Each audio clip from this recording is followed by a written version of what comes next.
این شعور رو همتون بلدی. عباس هم گفتید بخون میخونم. استدعا دارم دست پاتون رو میسم چند دقیقه گوشی‌ها رو میذارید جلو به احترام آقا ابوالفضل. فقط سینه بزنید عشق از همین یه دونه شعور رو، بعدش هر چی میخوای گوشیتو بیار بالا. همتون هم بلدی همین یه دونه شعور رو.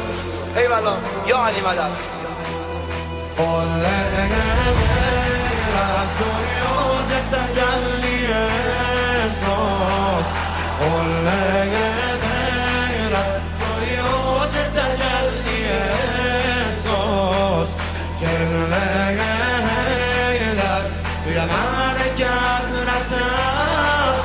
هرکس اومد رو به روی قمر، هرکس اومد کجا رو به روی قمر افتاده زمین بدون سر. آخه تو چشماش نمیشه نگاه کرد وقتی که عذب کنه قمر. سینه زنی یا نه بسم الله علی علی تو شمشیر نمیخواد فقط یک نگاه کن یه توفان بپا کن حریفت میافته است تو شمشیر نمیخواد تو هی در نشونی نجس که بخونی قیامت میشه تو صحرا.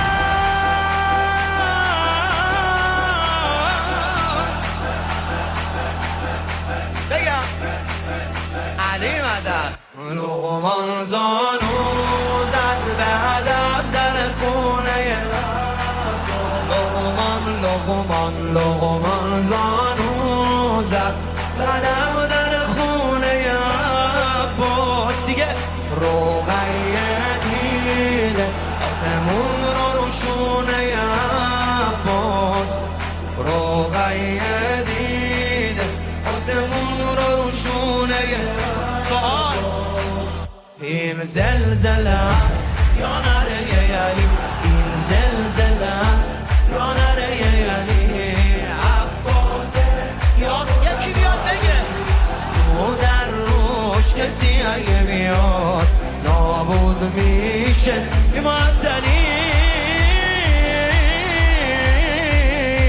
یا مالبنین جان بستان اصلا با کش مرا بسم الله تو جوشن نمیخوای با سینه سفر کن به دشمن نظر کن میلرزه ستون لشکر تو جوشن نمیخوای خودت زلفقاری حریفی نداری تو کراری مثل حیدر تو کراری مثل حیدر.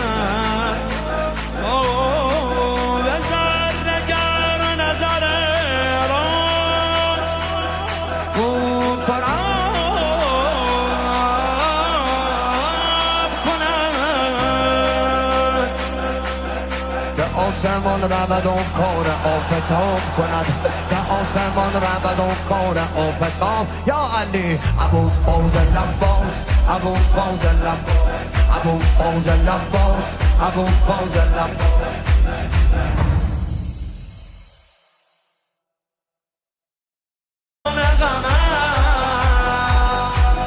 سینه زنی یا نه بسم الله علی علی تو شمشیر نمیخواد فقط یک نگاه کن یه توفان